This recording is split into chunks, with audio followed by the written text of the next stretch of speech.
안녕하세요. 저는 구청에서 근무하고 있는 40대 여자입니다. 여러분, 사자성어 중에 표리부동이라는 말 들어보셨죠? 겉으로 드러나는 언행과 속으로 가지는 생각이 다르다는 뜻인데요. 쉽게 말하면 두 얼굴의 인간이라는 뜻이죠. 그런데 살면서 이런 두 얼굴을 가진 인간을 보신 적이 있나요? 전 사실 주변에 좋은 사람들만 있어서 그런지 저런 인간은 드라마에서만 있는 줄 알았는데 그게 아니더라고요. 겉으로는 천사인 척하면서 속엔 시커먼 악마가 숨어있는 그런 사람이 바로 제 주변에 있었던 겁니다. 그런데 그게 누군지 아세요? 그건 바로 저희 언니랑 결혼한 형부랍니다. 하필이면 그런 인간을 가족으로 맞이하다니 지금 생각해도 정말 화딱지가 나네요. 여러분, 지금부터 그 쓰레기 같은 형부의 이야기를 한번 해보려고 하는데 잘 들어주실 거죠? 제가 최대한 재미있게 얘기해 볼 테니까 끝까지 잘 집중해서 들어주시면 좋겠어요. 형부 얘기를 하려니까 먼저 저희 언니 얘기를 안 할 수가 없네요. 언니는 저보다 3살이 많은데 저랑 사이가 무척 좋았어요. 부모님이 두 분 다 직장 생활을 하시고 퇴근이 늦으시다 보니 언니가 절 많이 챙겨줬거든요. 학교 끝나고 와서 놀다가 저녁 시간이 되면 언니가 정성스레 저한테 밥을 차려주곤 했어요. 진성아, 오늘은 계란 후라이지만 다음번엔 연습해서 계란말이랑 계란찜도 해줄게. 저번에 한번 해봤는데 은근히 어렵더라고. 자, 이렇게 간장이랑 참기름도 넣어서 밥에 비벼 먹어봐.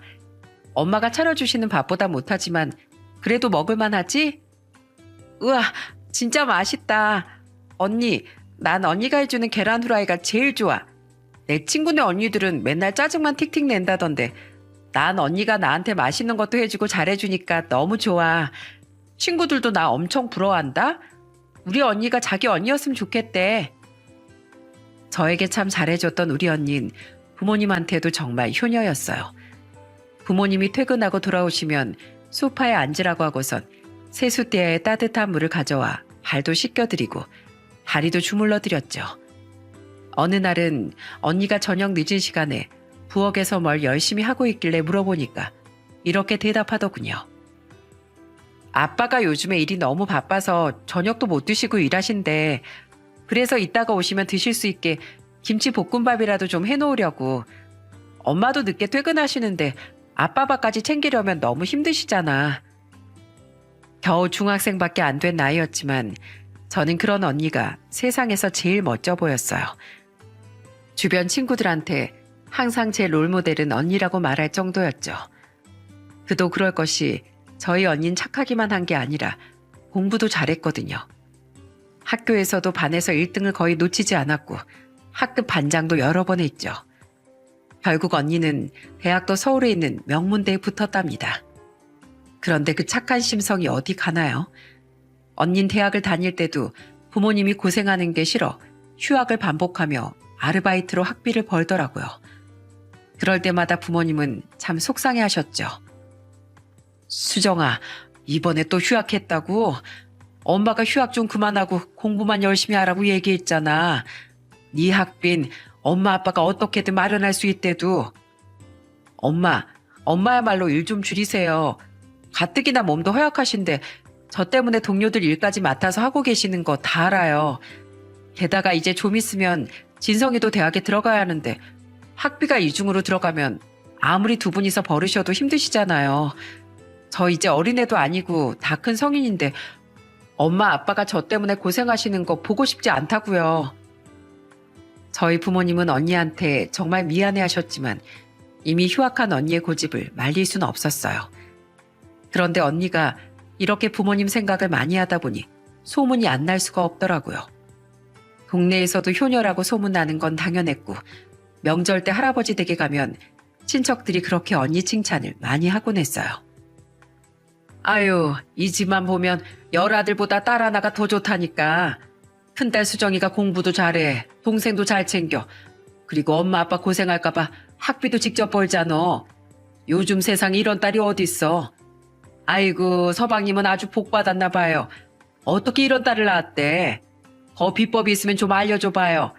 나도 늦둥이로 수정이 같은 딸이나 하나 낳게. 저는 언니가 어른들한테 칭찬을 받을 때마다 질투심 같은 건 전혀 들지 않았어요. 그냥 모든 사람들한테 다 인정받는 언니가 정말 대단하다는 생각이 들었죠. 그래서 항상 언니처럼 되어야겠다는 생각을 하면서 살았던 것 같아요. 이후 저는 언니만큼은 아니지만 그래도 꽤 괜찮은 수도권 대학에 진학을 했어요. 그리고 졸업학기가 될 때쯤엔 공무원 공부를 시작했죠. 그때쯤 언니는 졸업 후 꽤 유명한 중견기업에 다니기 시작했습니다. 대학교 때 그렇게 아르바이트를 많이 하면서도 언제 그 많은 스펙을 쌓은 건지 정말 언니의 수준은 제가 따라갈 수가 없더라고요. 그래도 몇 년 후에 제가 공무원 시험에 합격했을 때만큼은 언니의 발끝이라도 따라간 것 같아 기분이 좋더라고요. 항상 언니 칭찬만 해주시던 친척 어른들이 저희 부모님께 전화를 해 축하한다고 말씀을 해주셨거든요. 아이고, 진성이가 공무원 7급 시험에 합격했다면서? 아휴, 진짜 부럽네, 부러워. 어쩜 딸들을 그렇게 훌륭하게 키웠어. 아유, 우리 애들이 진성이랑 수정일 반에 반만이라도 닮았으면 좋으련만. 우리 큰애 맨날 사업한다면서 말아먹기만 하고 작은 앤 대학을 졸업한 지가 언젠데 아직도 술만 처먹고 돌아다니니? 아유, 내가 정말 속이 터져 죽겠네 진짜. 아무튼 축하해. 진성이한텐 내가 따로 연락해서 용돈이나 좀 보내줘야겠어. 하지만 무슨 달리기 시합이라도 하듯 언닌 곧이어 또 한 번 저를 훅 하고 앞질러 나가더라고요. 언니가 엄청 괜찮은 직업의 남자와 결혼을 하게 되었거든요. 형부의 직업은 다름 아닌 약사였어요. 게다가 개천에서 용난 케이스도 아니고 무려 서울의 5층짜리 건물을 소유한 부잣집의 장남이었죠. 부잣집 약사 사위를 얻는다고 하니까 친척들이 또 얼마나 난리가 났을진 말 안 해도 아시겠죠. 어른들은 저희 부모님 보고 로또 1등에 당첨된 것보다 더 부럽다고 말씀하시더군요. 저도 처음엔 형부가 저희 집안에 들어온 게 로또 1등보다 더 좋은 일이라고 생각했어요. 원래 부부는 닮는다더니 형부도 언니만큼이나 심성이 착했거든요. 결혼 전부터 저희 부모님한테 잘하긴 했는데 결혼을 하고 나니 자기 부모님처럼 정말 잘 챙기더라고요. 약사라서 그런지 온갖 영양제를 갖다 주는 건 기본이고 주말엔 부모님을 모시고 좋은 곳을 다니곤 했죠. 하루는 형부가 집에 찾아와 저희 아버지 어깨랑 팔을 주무르더니 이런 말을 하더라고요. 아버님, 요즘 기력이 좀 허하시죠? 요즘에 기운도 없어 보이시고 팔뚝이 조금 얇아지신 걸 보니 살도 좀 빠지신 것 같아요. 에이, 안 되겠다. 아버님, 오늘은 저랑 드라이브도 할 겸 교회를 좀 나가실래요? 제가 장어집 아주 기가 막힌 데 알아놨거든요. 제가 아버님을 위해서 아낌없이 쓸 테니 저랑 같이 가서 기력 보충 좀 하시죠. 원래 집안에 남자가 힘을 내야 가정이 잘 돌아가는 거잖아요. 안 그래, 여보? 어머, 치사하게 남자들끼리만 가는 거야? 누가 보면 내가 아니라 당신이 우리 아빠 자식인 줄 알겠어. 에이, 그럼 나도 질 수 없지. 엄마, 우리도 여자끼리 좋은 데 가요. 진성아, 너도 가자. 뭐 먹을까? 우린 장어 말고 오리백숙 먹으러 갈까? 안 그래도 화목했던 가족이었는데 형부가 들어오니 저희 가족은 웃음이 떠날 날이 없었어요. 형부가 워낙 잘해주니까 저희 부모님도 평소에 형부 칭찬을 많이 하시더라고요. 여보, 우리가 사위 하나는 진짜 잘 뒀어. 솔직히 직업도 약사에다 집안도 빵빵하니 우리 수정이가 많이 키운다고 생각했거든. 그런데 돈 없는 집안이라고 무시하지 않고 저렇게 살가게 자라니 얼마나 예쁜지 몰라. 자식복도 있는데 이젠 사위복까지. 혹시나 전생에 나랄 구하는 공이라도 세웠던 거 아니야? 아이고 여보, 나 아무래도 전생에 이순신 장군이었나 봐. 어쩐지 자꾸만 배를 타고 바다에 나가고 싶어지더라니까. 당신도 참 주책은. 전생에 이순신 장군이 아니라 뱃사공이었겠죠. 바다 낚시 좋아한다는 말을 참 희한하게도 하셔. 그렇게 형부 덕에 가족 사이가 더 끈끈해지고 좋은 일만 계속 생겼죠. 저는 구청으로 발령을 받아 일하게 되었고 언니는 예쁜 딸을 낳았어요. 그리고 저도 조카가 태어난 다음에 좋은 사람을 만나 결혼을 하게 되었답니다. 제 남편도 수더분한 성격이라 저희 가족과 잘 지냈어요. 정말 남부러울 거 없는 가족이었죠. 그런데 평생 행복한 일만 계속되었다면 얼마나 좋을까요? 불행이라고는 없을 것만 같던 저희 집에 안 좋은 일이 생기고 말았습니다. 평생 일만 하신 저희 엄마가 몸이 갑자기 안 좋아지셨어요. 평생 쉬어본 적도 없이 일만 하셨으니 그럴만도 했죠. 결국 엄마는 일을 그만두고 집에서 쉬게 되셨어요. 그런데 엄마가 일을 그만두신 지 반년쯤 됐을 때 갑자기 엄마한테서 전화가 왔어요. 아이고, 진성아, 이걸 어쩌면 좋으냐. 너희 아빠가 죽는다고 지금 방에서 나오질 않는다. 네? 아빠가요? 아빠가 갑자기 왜요? 그동안 모아둔 노후자금을 싹 다 날려버렸단다. 그 못된 것들이 네 아빠한테 사기를 치는 바람에 그 순진한 양반이 가진 돈을 홀라당 다 송금해버렸대. 아휴, 이걸 어쩌면 좋니. 진성아, 네가 와서 네 아빠 좀 알려다오. 자긴 살 가치가 없다면서 혀 깨물고 죽어버리겠다는데 내가 이 아픈 몸으로 말릴 수가 없구나. 정말 청천벽력 같은 말이었습니다. 아빠가 사기를 당해 전 재산을 날리다뇨. 저는 허겁지겁 옷만 챙겨 입고 친정으로 향했습니다.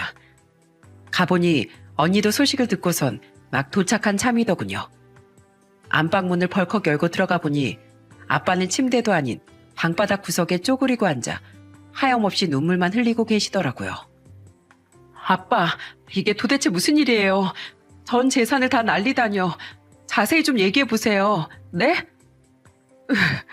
미안하다. 이 아빠가 너무 멍청해서 그런 짓을 당해버렸어.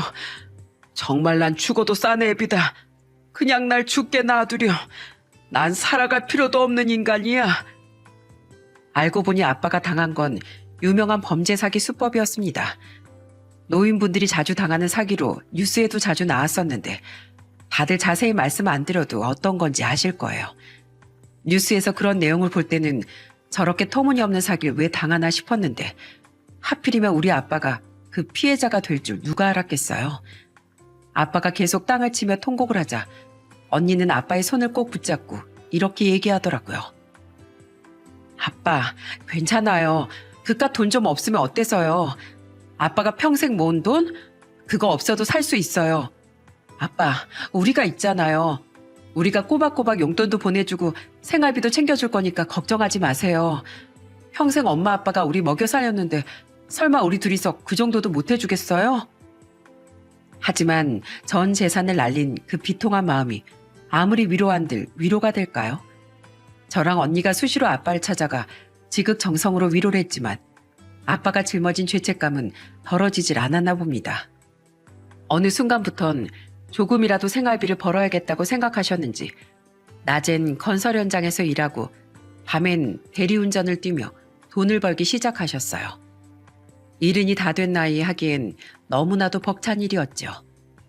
그러던 중 아빠가 건설 현장에서 허리를 삐끗하는 바람에 병원에 입원하신 적이 있었어요. 언니의 연락을 받은 저는 병원으로 달려갔답니다. 가보니 언니는 이미 아빠의 손을 잡고 눈물을 글썽이고 있더라고요.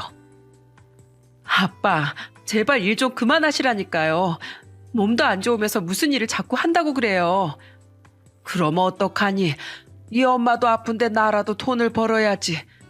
노후 자금까지 싹 말아먹은 내가 너희들한테 손을 벌릴 수는 없잖니. 손을 못 벌리긴 왜 못 벌려요? 우리가 뭐 남이에요? 아빠 딸이잖아요. 우리가 아빠를 책임지지 않으면 누가 책임져요? 아, 진짜 속상해서 정말. 너희들은 애도 키워야 하고 앞으로 들어갈 돈이 많을 텐데 내가 짐이 돼서야 쓰겠니? 아빠는 괜찮다. 어디 뭐 부러진 것도 아니고 살짝 삐끗한 것뿐이니까 며칠 입원하고 회복하면 다시 일 나갈 수 있어. 날 추워지면 일하기 더 힘들어질 테니 겨울이 오기 전에 하루라도 더 많이 벌어놔야지. 아, 그렇게 직접 돈을 벌고 싶으면 차라리 쉬운 일을 찾아보시던가요. 요즘에 노인 일자리 찾아보면 쉬운 것도 많은데 왜 어렵고 힘든 일만 골라서 하세요. 지금 아빠가 하는 일은 젊은 사람들도 하기 힘든 일이란 말이에요. 네가 말한 그런 것도 당연히 알아봤지.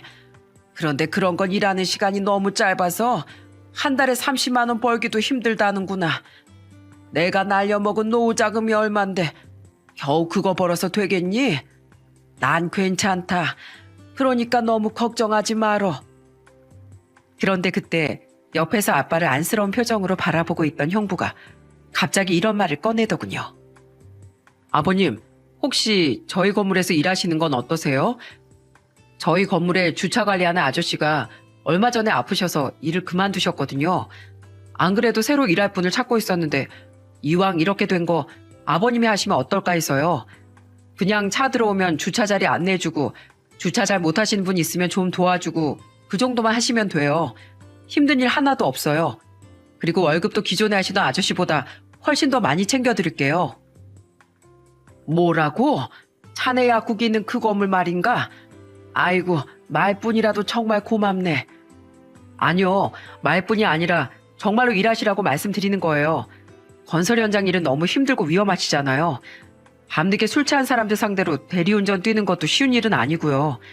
저희 건물에서 주차 관리를 하시면 무거운 거 나를 일도 없고 다치실 일도 없으니까 훨씬 나으실 거예요. 어떠세요? 한번 해보시겠어요? 아이고, 거기서 일할 수 있게 해주면야 나야 고맙지. 그나저나 내가 괜히 거기 가서 자네한테 폐만 끼치는 건 아닌가 모르겠네. 해를 끼치다뇨. 그런 말씀 하지 마세요. 저도 아버님 힘들게 일하시는 거 내내 마음에 걸렸거든요. 고맙네. 정말 고마워. 그렇게 아빠는 퇴원 후 형부네 약국이 있는 건물에서 일하기 시작했습니다. 저는 아빠의 사정을 배려해준 형부에게 너무 고마웠어요. 예전에 어른들이 로또 1등보다 더 부러운 사이라고 얘기했던 게 생각나더라고요. 게다가 사돈 어른도 좋은 분이시라 아빠는 첫 출근 날부터 기분이 들떠 보이셨어요. 아빠, 오늘 출근 잘하셨어요? 일은 좀 어떤 것 같아요? 아유, 역시 네 형부 덕분에 정말 좋은 일자리를 얻었지 뭐냐. 오늘 시간 맞춰서 건물 지하에 있는 주차 관리실에 갔는데 사돈께서 직접 나오셔선 두 팔 벌리고 환영해 주시더라. 햇빛도 안 들어온 이런 지하에서 일해도 괜찮으시겠냐면서 자기가 더 좋은 일자리를 드려야 하는데 이런 데서 일하게 해서 죄송하다고 하더구나. 그런데 나한텐 그 정도면 감지덕지 아니냐. 일은 아직 더 해봐야 알겠지만 정말 네 형부 말대로 별로 힘든 건 없을 것 같더라고. 사돈께서 가끔씩 술이나 한잔 하자고 하시는데 나야 이번 기회에 돈도 벌고 사돈하고도 더 친하게 지낼 수 있으니 일석이조지 뭐. 우와, 정말 잘 됐어요, 아빠. 이제 힘들게 고생하는 것도 끝이네요. 역시 우리 형부가 최고라니까. 그 후 아빠는 나날이 표정이 좋아지기 시작했어요. 이제는 저희한테 손 벌릴 일 없이 당당히 돈 벌게 되었다는 마음에 기운이 펄펄 나셨나 봐요. 아빠가 그곳에서 첫 월급을 탔을 땐 오랜만에 가족끼리 외식을 하자고 하시더라고요. 쭈꾸미 집에서 만난 아빠의 모습은 누구보다도 신나 보였습니다. 김서방, 정말 고맙네. 나도 사돈처럼 능력 있는 장인이었으면 참 좋았을 텐데 그러지 못해서 미안하네. 그래도 자네 덕에 이렇게 기운도 되찾고 우리 가족들한테 맛있는 것도 사줄 수 있으니 내 얼마나 기쁜지 몰라. 자넨 정말 우리 집에 들어온 로또일세. 저야말로 기쁘죠. 아버님이 주차 관리 일에 적응 못하실까봐 걱정했는데 다행히 일도 잘해주시고 다른 직원분들하고도 잘 지내주셔서 정말 감사해요. 저희 아버지도 좋은 친구가 생겼다면서 얼마나 좋아하시는지 몰라요. 형부의 말대로 아빠는 그곳에 출근한 지 한 달밖에 안 됐지만 벌써 사돈 어른과 꽤 친해지신 모양이더라고요. 가끔씩 퇴근하고 포장마차에 가서 소주도 한잔하고 파전에 막걸리도 한잔하면서 속 깊은 얘기도 많이 하셨대요. 저희 아빠가 평생 일만 하시느라 친구도 몇 명 없으신데 느지막한 나이에 이런 친구가 하나 생겼으니 저도 참 잘 됐다고 생각했죠. 아빠가 거기서 일한 지 2달째가 되자 이젠 아예 주말에도 사돈 어른과 가끔 만나시는 것 같더라고요. 하루는 일요일에 남편과 함께 친정에 갔는데 아빠가 안 보이는 거예요. 엄마, 아빠는요? 어디 가셨어요? 오늘은 출근하는 날도 아니잖아요. 네 아빤 단짝 친구랑 바다 낚시한다고 아침 일찍부터 나갔다. 하여간 그놈의 낚시는 참 좋아한다니까. 전엔 일하느라 그 좋아하는 낚시도 자주 못 가서 아쉬워했는데 요즘에 편하게 갈 수 있어서 좋다고 하지 뭐니. 단짝 친구요? 누구요? 봉식이 아저씨요? 아니, 바깥사도 말이다. 네 아빠가 바다 낚시 좋아하는 거 알고선 먼저 같이 가자고 하셨나 봐. 네 아빠 저번에 사기당하고 확 죽어버리겠다고 우려하던 거 생각하면 정말 다행이지 뭐니. 평생 이렇게 즐겁게 살 수 있으면 정말 소원이 없겠다. 아빠가 저렇게 좋아하시니 엄마도 덩달아 기운이 나시는 것 같더군요. 아직도 밖에서 일을 하기엔 어려운 상태였지만 그래도 집안일 정도는 어렵지 않게 하실 수 있는 정도가 되었어요. 이게 다 형부 덕분이었죠. 저는 늘 형부한테 감사하면서 살아야겠다고 생각했어요. 그렇게 아빠가 그곳에서 일한 지도 2년 가까이 되었어요. 그런데 그렇게 퇴근하고 오면 즐거워하시던 아빠가 어느 날부터는 표정도 안 좋고 기운이 영 없어 보이더라고요. 하긴 아무리 재밌는 일도 계속하다 보면 질리기도 하고 힘들기도 하잖아요. 그래서 처음엔 대수롭지 않게 넘겼죠. 그런데 점점 이상한 점이 눈에 띄기 시작하더라고요. 하루는 가족끼리 다 같이 외식을 하는데 아빠가 평소보다 말수가 너무 없으신 거예요. 아빠, 오늘 어디 안 좋으세요? 왜 이렇게 못 드세요? 아니야. 어젯밤에 너무 많이 먹고 자서 그런가. 속이 좀 더부룩해서 그래. 여보, 어젯밤에 많이 먹긴 뭘 많이 먹어.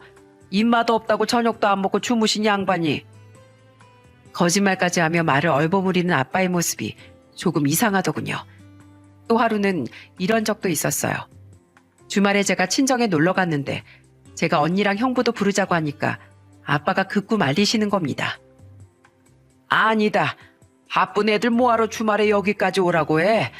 자고로 결혼했으면 각자의 가정을 더 중요시 여겨야 하는 거다. 부모를 자주 찾아뵙는 것만이 능사가 아니야.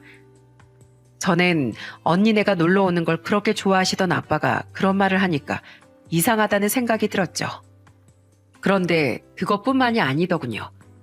가끔 가족 모임이 있어서 형부와 만날 때면 아빠가 형부의 눈도 못 마주치고 손도 바르르 떠시는 거예요. 처음엔 우연의 일치겠지라고 생각했는데 그런 행동이 몇 번 반복되다 보니까 혹시나 해서 제가 물어봤습니다. 아빠, 왜 형부만 보면 이렇게 손을 떨어요? 왜요? 형부가 뭐라고 해요? 형부, 설마 우리 아빠한테 막 이래라 저래라 명령하고 그러는 거 아니죠? 형부가 그럴 사람 아니라는 건 아는데 요즘에 우리 아빠가 형부만 보면 자꾸 눈도 피하고 말도 잘 못하시는 것 같아서요. 에이씨, 처제, 나 몰라? 아버님 누가 보면 오해하겠어요. 이번에 아버님 월급도 제가 올려드렸잖아요. 아유, 그동안 제가 얼마나 많이 챙겨드렸는데. 아버님, 말씀 좀 해보세요. 제가 아버님을 괴롭혔어요? 아니지. 그럴 리가 있나. 내가 우리 김서방한텐 항상 고맙지. 갑자기 발끈하는 형부의 모습에 제가 말실수를 했다는 생각이 들더라고요. 아무래도 제가 오해한 것 같았어요. 아무리 사위라도 월급 주는 사람이니까 아빠가 조금 부담스러워서 그러셨나 봐요. 그런데 부담감이 생각보다 심하셨는지 하루는 아빠가 주말부터 열이 나고 몸이 안 좋았는데 다음날 꼭 출근을 하겠다고 하시더군요. 형부한테 말해서 하루만 쉬라고 했는데도 기겁을 하며 거부하셨어요. 자기가 없으면 큰일 난다면서 괜히 형부한테 민폐 끼치고 싶지 않다고 하시더군요. 형부가 좋은 일자리를 준 건 맞지만 그래도 아빠가 눈치는 좀 덜 봤으면 좋겠는데 저는 조금 마음이 쓰였죠. 그래서 그 다음 주에는 제가 오랜만에 아빠가 일하시는 곳에 놀러 가기로 했어요. 토요일 아침 일찍부터 시장에서 장을 봐서 아빠가 좋아하는 반찬도 잔뜩 만들었죠. 우엉조림에 가지나물, 불고기까지 해서 도시락을 예쁘게 쌌어요. 아빠가 좋아하실 모습을 상상하면서 얼마나 기분이 좋던지. 그렇게 차를 끌고 그곳에 도착해 지하 1층에 주차를 한 저는 아빠가 일하시는 주차 관리실로 룰루랄라 걸어갔답니다. 그런데 멀리서부터 보니 아빠만 계시는 게 아니라 형부도 같이 있는 거예요. 왜 약국이 아니라 여기에 있지? 하고 생각하며 걸어가는데 저는 그만 충격적인 장면을 목격하고 말았습니다. 그건 바로 끔찍한 형부의 두 얼굴이었어요. 아, 진짜 이 노인네가 짜증나게 하네. 일 좀 똑바로 하라고요. 도대체 몇 번을 말해요? 귓구녕이 막혔나? 왜 말길 못 알아들어? 내가 그동안 그 좋은 걸 그렇게 많이 처먹였으면 밥값은 해야지. 내가 바빠 죽겠는데 당신 때문에 이렇게 신경 써야 되겠어요? 김서방, 미안하네. 내가 신경 쓴다고 썼는데 조금 부족했나 봐. 다음부턴 실수 없이 잘하겠네. 에이씨, 여기에선 김서방이라고 부르지 말랬죠? 사장님이라고 부르라고 했어요? 안 했어요? 아무리 무식해도 공과사는 구분할 줄 알아야지. 건설 현장에서 굴러먹던 양반한테 이런 편한 일자리를 줬으면 감사합니다 하고 절을 해도 모자랄 판에 어딜 기어올라요? 아이고, 알겠습니다, 사장님. 각별히 주의하겠습니다. 저희 아빠에게 삿대질을 하며 막말을 해대는 형부의 모습을 보고 저는 충격을 금치 못했습니다. 정말 너무 놀라 뒤로 나자빠지는 줄 알았어요. 게다가 이런 일이 한두 번이 아닌지 아빠는 형부한테 사장님이라고 부르며 비굴하게 머리를 조아리고 있더군요. 저는 이걸 도저히 가만히 두고 볼 수 없어 휴대폰을 꺼내 영상을 찍기 시작했습니다. 형부가 이런 짓을 언제부터 했는지 모르겠지만 저희 가족이 여태까지 아무도 눈치채지 못한 걸 보면 두 얼굴의 생활을 철저히 하고 있는 것 같았거든요. 증거가 없으면 발뺌할 게 뻔했고 저희 언니도 믿어주지 않을 것 같아 증거를 남기기로 했습니다. 아유, 진짜 속 터져 죽겠네. 확 잘라버리기 전에 똑바로 하세요. 아우, 진짜 내가 장이만 아니면 확 가만 안 두는 건데. 아참, 오늘 퇴근하기 전에 건물 쓰레기장에서 분리수거나 좀 해놔요. 내가 일주일에 2번씩 분리수거 작업도 같이 하라고 했죠? 아, 네, 사장님. 안 그래도 좀 이따가 하려고 했습니다. 대답은 그렇게 하면서 왜 표정이 그따위예요? 그럼 설마 진짜로 편한 일만 하려고 했어요? 참나, 사람이 염치가 없어도 정도가 있지. 능력 있는 사위한테 빌붙었으면 알아서 설설 귀라고요. 당신같이 나이만 먹고 돈도 없는 하찮은 인간한텐 저런 쓰레기 정리하는 일이 딱 어울리니까 제발 신경 안 쓰이게 알아서 딱딱 잘하라고요. 알겠어요? 아유, 내가 날 잡고 한번 버릇을 단단히 고쳐주던가 해야지 원. 이걸 확 그냥 패버릴 수도 없고. 형부는 그렇게 말하더니 바닥에 있는 박스를 발로 세게 차버리더군요. 그 바람에 박스 안에 있는 물건들이 튀어나오면서 저희 아빠의 정강이에 맞고 떨어졌습니다. 저는 화가 끌어올라 당장이라도 뛰쳐나가고 싶었지만 저 인간의 행동을 똑똑히 담기 위해서 계속 영상을 찍었습니다. 그러자 형부는 쉬지도 않고 저희 아빠에게 막말을 계속하더군요. 아유, 나이 먹고 노후 준비도 하나도 안 되어 있어서 빌빌거린 주제에 잔말마고 하라는 대로 할 것이지. 하여튼 노인네들은 날 똥구멍으로 쳐드셨나? 일은 더럽게 못하고 맨날 저렇게 썩은 표정이나 짓는다니까. 저는 도저히 듣다 못해 형부에게 성큼성큼 걸어갔습니다. 그리고 준비한 도시락을 열어 형부의 얼굴에 냅다 던져버렸어요. 도시락 뚜껑이 열리면서 그 인간 얼굴에 불고기 양념이 범벅이 되더군요. 진성아, 네가 갑자기 여기에는 어떡해? 에이씨, 너 뭐야? 처제, 갑자기 찾아와서 이게 무슨 짓이야? 형부, 지금 뭐라고 그랬어요? 나이를 똥구멍으로 쳐먹었냐고요? 장이만 아니면 확 가만 안 뒀을 거라고요? 가만 안 두면 뭘 어쩌시게요? 설마 우리 아빠를 때리기라도 하려고요? 형부, 우리 아빠 이러려고 여기서 일하라고 했어요? 전엔 그렇게 살갑게 자라더니 그게 다 거짓말이었어요? 형부 진짜 뻔뻔하네요. 겉으론 사람 좋은 척하면서 뒤에선 이런 식으로 우리 아빠를 괴롭히고 있었다니. 이거 우리 언니도 알아요? 하긴 우리 언니가 알았으면 진작에 가만 안 뒀겠지. 어쩜 약산한 양반이 이런 기본 인성 하나 안 갖췄을까? 부잣집에 태어나서 돈 잘 버니까 우리 아빠가 우습게 보이나 보지? 당신 두고 봐. 내가 절대 가만 안 둬. 가만히 안 놔두면 어쩔 건데? 꼴랑 나라에서 몇 푼 안 되는 월급 받는 공무원 주제에.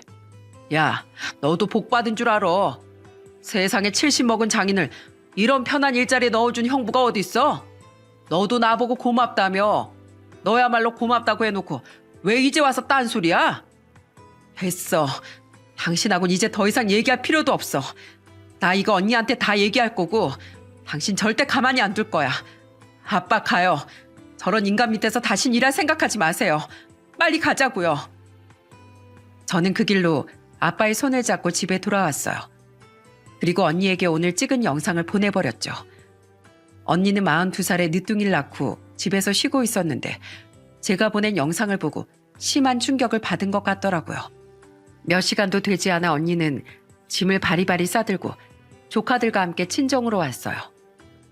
아빠, 이 영상 사실이에요? 이 인간이 대체 언제부터 이랬던 거예요? 언니가 꼬치꼬치 캐묻자 아빠는 아무런 말도 없이 눈물만 뚝뚝 흘리시더군요. 엄마도 너무 놀라 머리를 싸매고 드러누우셨어요. 아빠, 이런 일이 있었으면 저한테 진작에 얘기를 하셨어야죠. 왜 그걸 다 참았어요? 사위란 인간이 아빠한테 그렇게 막대하는데 어떻게 그걸 가만히 당하고 있을 수가 있냐고요. 아빠, 그깟 월급이 대수예요? 제가 말했잖아요.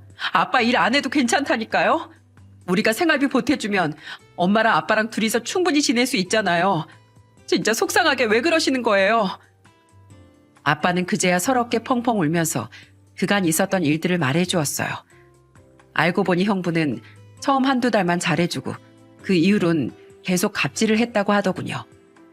처음에 얘기했던 업무랑은 다르게 자꾸 쓰레기 치우는 일이나 집 나르는 일 같은 잡일을 시키기도 하고 다른 사람들 앞에서 아빠한테 쌍욕을 하거나 삿대질을 하는 일도 허다했대요. 아빠는 사위한테 그런 대접을 받으면서 정말 죽고 싶을 정도로 서러웠지만 이 나이에 그런 좋은 일자리를 다시 얻을 수도 없어 꾹 참고 일했다고 하더군요. 말년에 저희한테 부담을 주고 싶지 않다면서요. 아빠, 우리 시아버지랑 자주 만나서 술도 드시고 하셨잖아요. 그럼 우리 시아버지한테라도 말씀을 좀 해보시지. 대놓고 말하지 못해도 넌지시 말 한번 꺼내볼 순 있었잖아요. 어떻게 이렇게 아무한테도 말씀을 안 하실 수가 있어요. 저번에 사돈께서 그러시더구나. 자기 아들이 공부는 잘했어도 좀 모난 구석이 가끔 있으니 나보고 이해해달라고 말이다. 너도 잘 알다시피 사돈은 참 좋은 분이시잖니. 사돈께서도 김서방이 그 정도까지 망나니인 줄은 모르시는 것 같던데 만약에 알게 되면 얼마나 속상하시겠니. 나 하나만 참으면 다들 분란 없이 좋게 지낼 수 있으니까 그냥 내가 참는 게 낫겠다 싶었지. 그런데 결국 너희한테 이렇게 못난 모습 보일 줄 알았으면 진작에라도 얘기를 할 걸 그랬구나. 내가 생각이 짧았어. 정말 미안하다 얘들아. 그 후 저희 가족은 서로 부둥켜 안고 얼마나 울었는지 모릅니다. 그 악마 같은 자식한테 속는 줄도 모르고 여태까지 로또 1등보다 좋은 사람이라며 치켜 세웠던 그날들이 너무 억울하더라고요. 그런데 그 인간은 지가 잘못한 것은 모르는지 언니가 조카들까지 데리고 친정에 와 있는데도 연락 한 통이 없더라고요. 당연히 우리 아빠한테 사과조차 하지 않았죠. 언니는 화를 참지 못해 혼자 씩씩거리더니 휴대폰으로 뭔가를 하더라고요. 알고 보니 언니는 사돈 어른께 그 영상을 보낸 거였어요. 자기 시아버지가 아들을 잘못 키운 거니 똑똑히 알아야 된다고 하면서요. 그런데 다음날 뜬 눈으로 밤을 샌 언니는 눈이 시뻘겋게 충혈된 상태로 저에게 이러더군요. 진성아, 나 도저히 분이 안 풀려서 미쳐버리겠어. 내가 당장 가서 그 인간 뺨이라도 한 대 쳐야 이 화가 조금이라도 풀릴 것 같아. 언니, 그럼 나도 같이 가. 언니 혼자 갔다가 그 인간이 언니한테도 무슨 짓을 할지 모르잖아. 그러니까 나도 따라갈게. 지금 당장 가자. 그렇게 저는 언니와 함께 아침 일찍 언니네 집으로 향했어요. 현관문을 열고 들어가자 형부는 세상 태평하게 늦잠을 자고 있더라고요. 언니는 자고 있던 형부의 이불을 확 들추고 뺨을 3개 날렸어요. 깜짝 놀라 일어난 형부에게 언니는 막 화를 냈습니다. 야, 이 쓰레기보다 못한 인간 말종아. 네가 사람이야? 네가 어떻게 우리 아빠한테 그럴 수가 있어? 그러고서 앞에선 착한 척, 우리 아빠 생각해주는 척 한 거야? 야, 너 언제부터 이렇게 두 얼굴이었니? 설마 결혼 전부터 이런 놈이었던 거야? 너 이중인격인 거 숨기고 나랑 결혼한 거니? 너 그거 알아? 이거 사기 결혼이야. 사기 무슨 사기? 야, 사람이 이럴 때도 있고 저럴 때도 있는 거지. 뭐 맨날 좋은 말 예쁜 말만 해야 되냐? 사람이 그렇게 착하게만 살면 답답해서 일찍 죽는 거야. 그리고 내가 뭐 못할 짓 했어? 내가 관리하는 건물에 아버님이 직원으로 들어왔으면 당연히 내가 고용주로서 그 정도 말은 해야 되는 거 아니야? 그럼 뭐 돈 받고 일하는데 매일 우쭈쭈 하면서 내가 칭찬만 해주실 줄 알았대? 야, 너희 아빠야말로 진짜 뻔뻔한 인간이야. 멍청하게 사기나 당해서 노후자금도 싹 다 날려놓고 오갈 데 없는 사람 받아줬더니 뭐? 딸 둘을 시켜서 나한테 따지러 와? 아주 그 아빠의 그 딸들이구만. 적반하장으로 화를 내는 형부의 모습을 보자 정말 기가 막혀 말도 안 나오더군요. 저는 너무 열이 받아서 형부의 머리채라도 잡아 뜯고 싶은 심정이었어요. 그런데 그때 갑자기 현관문이 벌컥 열리더라고요. 깜짝 놀라 뒤를 돌아보니 현관문 앞에는 글쎄 사돈어른이 서 있지 않겠어요? 사돈어른은 성큼성큼 걸어오더니 형부의 멱살을 잡고선 벽에 던져버렸어요. 나이에 비해 체격도 크시고 정정하셔서 그런지 형부는 종이짝처럼 나가 떨어지더군요. 야, 이 자식아, 내가 널 그렇게 키웠냐? 감히 사돈어른한테 이런 짓거리를 해? 아이씨, 아버지, 갑자기 왜 이러세요? 야, 김수정, 너 설마 우리 아버지한테도 일렀냐? 아버지, 제 말 믿지 마세요. 쟤 지금 지 아빠랑 한편 먹고 절 모함하고 있는 거라고요. 뭐? 모함? 야, 넌 이걸 보고도 모함이란 소리가 나오는 거냐? 네가 어제 사돈어른한테 무슨 짓을 했는지 이 영상에 똑똑히 담겨 있어. 너 내가 이런 식으로 하라고 너한테 건물 관리 맡긴 줄 알아? 내가 혹시나 해서 전에 그만둔 주차관리 직원분들한테도 다 전화해서 물어봤다. 다들 나이도 어린 네가 괴롭히는 걸 못 참고 그만뒀다고 하더구나. 너 이딴 식으로 할 거면 건물 관리 당장 때려치워.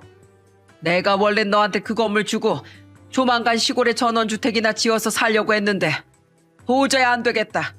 그 건물은 네 동생 줄 테니까 앞으로 건물 관리에서 손 떼거라. 아버지, 지금 그게 무슨 말씀이세요? 건물을 동생한테 주겠다뇨. 여태까지 제가 관리했으니까 제 건물 아니에요? 저한테 증여하기로 하셨던 거잖아요. 어떻게 이렇게 말을 바꾸실 수가 있어요? 아, 알았어요. 앞으로 안 그러면 되잖아요. 안 그러면 장인어른한테 함부로 안 한다고 약속할 테니까 그 건물은 그냥 제가 계속 관리하는 걸로 해주세요. 앞으로 안 그런다고?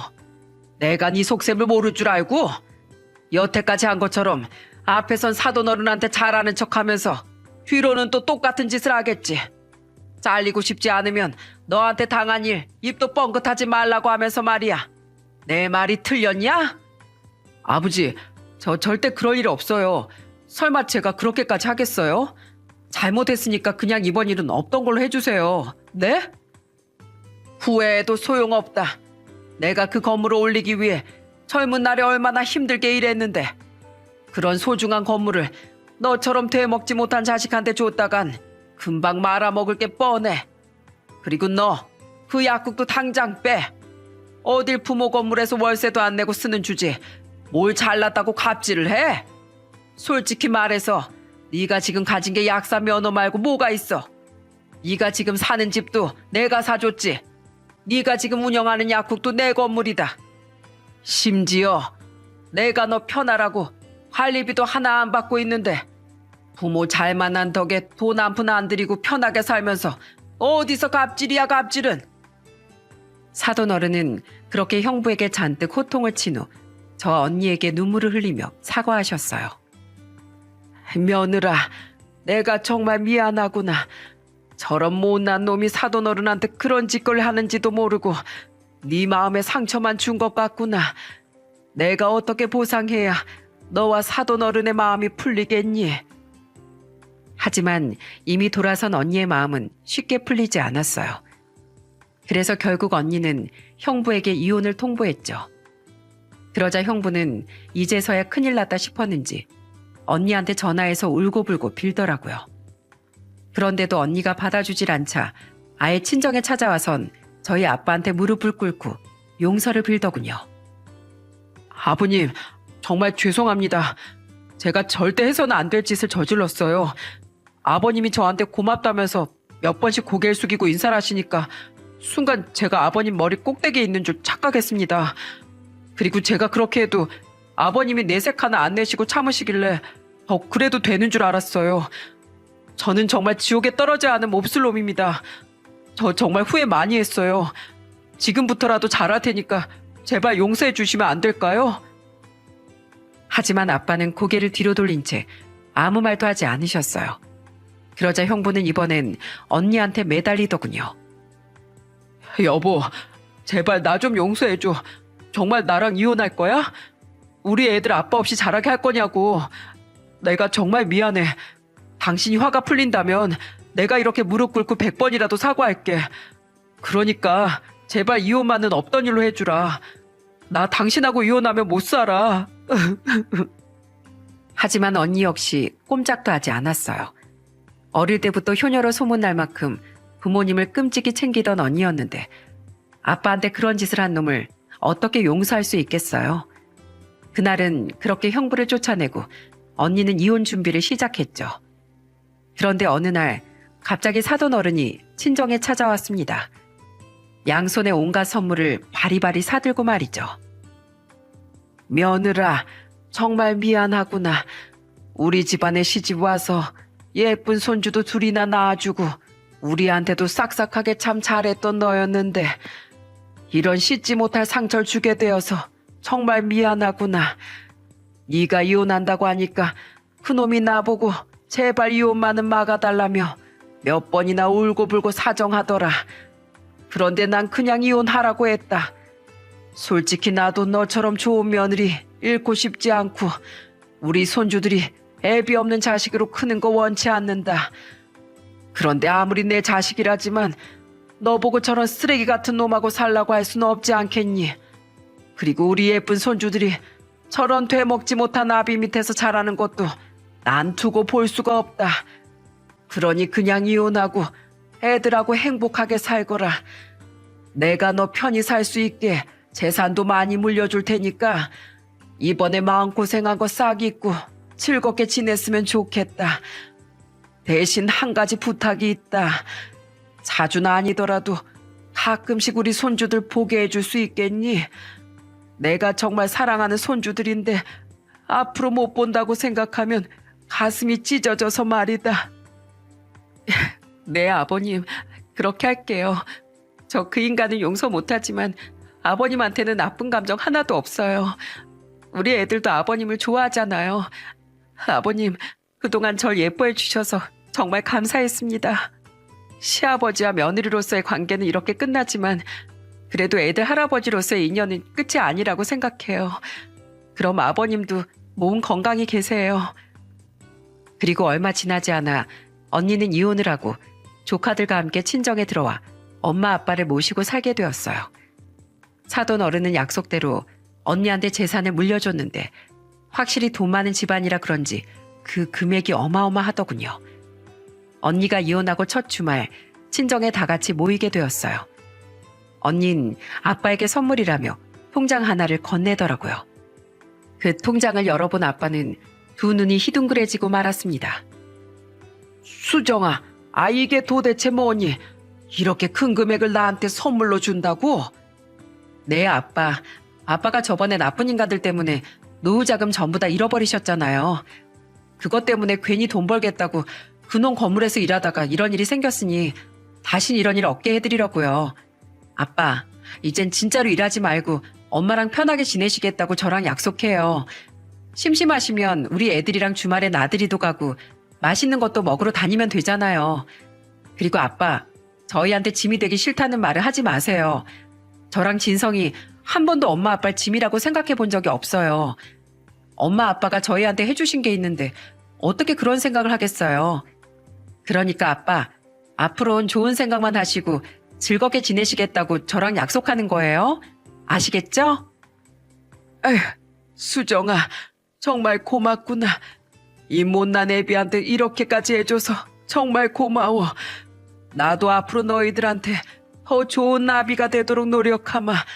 정말 고맙다, 수정아. 그렇게 우리 가족은 또 한 번 눈물바다를 만들었답니다. 이번엔 서러운 눈물이 아니라 기쁨의 눈물이었어요. 그리고 시간이 흘러 그 일이 있은 지도 벌써 2년이 지났네요. 언닌 그동안 몇 번 애들을 데리고 사돈 어른을 만났는데 얘기를 들어보니 사돈 어른은 지금 형부와 연락도 안 하고 지내고 있다고 하더군요.